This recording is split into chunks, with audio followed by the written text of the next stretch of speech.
Welcome back to Raj Vihar cooking channel. ఈరోజు recipe వచ్చేసి Nellore hotel style ఎర్రకారం చట్నీని ఎలా ప్రిపేర్ చేసుకోవాలో చూపిస్తాను.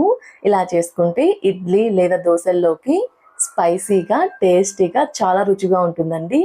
ఎర్రకారం చట్నీని ప్రిపేర్ చేసుకోవడం కోసం ముందుగా ఒక చిన్న మిక్సీ జార్ తీసుకొని ఇందులో 2 పెద్ద ఉల్లిపాయల్ని కట్ చేసుకొని వేసుకుంటున్నాను. ఇందులోని ఒక 10 వెల్లుల్లిపాయ రెబ్బలు అయితే వేసుకుంటున్నాను. ఇలా వేసుకొని ఇందులో మీ తినే కారాన్ని బట్టి ఎండుమిర్చి వేసుకోండి. ఇలా ఎండుమిర్చి కూడా వేసుకున్న తర్వాత ఇందులోని 1 టేబుల్ స్పూన్ జీలకర్ర, ఇందులో కొంచెం చింతపండు అయితే వేసుకుంటున్నాను. ఇలా వేసుకొని చింతపండు మరీ ఎక్కువ వేసుకోవద్దు, కొంచెం అయితే సరిపోతుంది. ఇలా వేసుకున్న తర్వాత ఇప్పుడు ఇందులో మీ టేస్ట్ సరిపడినంత సాల్ట్ వేసుకోవాలి. ఇలా వేసుకున్న తర్వాత చట్నీని బాగా మెత్తగా గ్రైండ్ చేసుకోవాలి.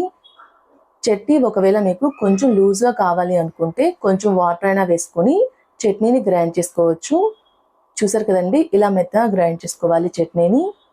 ఇలా గ్రైండ్ చేసుకున్న చట్నీని పక్కన ఉంచుకోండి. ఇప్పుడు చట్నీలోకి పోపుని ప్రిపేర్ చేసుకోవడం కోసం స్టవ్ మీద ఒక ప్యాన్ పెట్టుకొని ఇందులో 2 టేబుల్ స్పూన్ ఆయిల్ని హీట్ చేసుకోవాలి. ఆయిల్ హీట్ అయిన తర్వాత ఇందులో 1 టేబుల్ స్పూన్ ఆవాలు వేసుకుని ఆవాలు కొంచెం చిటపటలాడిన తర్వాత ఇందులో కట్ చేసుకున్న 2 ఎండుమిర్చిని కొన్ని కరివేపాకు రెబ్బలు కూడా వేసుకొని 1 నిమిషం పాటు కలుపుతూ ఫ్రై చేసుకోవాలి. ఇలా ఫ్రై అయిన తర్వాత ఇప్పుడు ఇందులో మనం ముందుగా గ్రైండ్ చేసుకొని పెట్టుకున్న ఎర్రకారం చట్నీ అయితే వేసుకుంటున్నాను.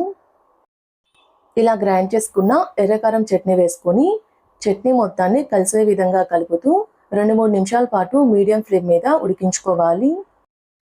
ఇలా కలుపుతూ 2-3 నిమిషాల పాటు మీడియం ఫ్లేమ్ మీద ఉడికించుకుంటే చట్నీ నుంచి ఆయిల్ అయితే సపరేట్ అవుతుందండి. ఇలా ఆయిల్ సపరేట్ అయ్యేంత వరకు ఉడికించుకొని స్టవ్ ఆఫ్ చేసి ఇలా రెడీ చేసుకున్న చట్నీని ఒక సర్వింగ్ బౌల్లోకి సర్వ్ చేసుకుంటే ఎంతో టేస్టీగా ఉండే నెల్లూరు స్టైల్ ఎర్రకారం చట్నీ అయితే రెడీ అయిపోతుంది.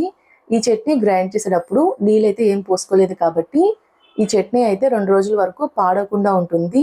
మీరు కూడా ట్రై చేసి ఎలా వచ్చిందో నాకు కామెంట్ చేయండి.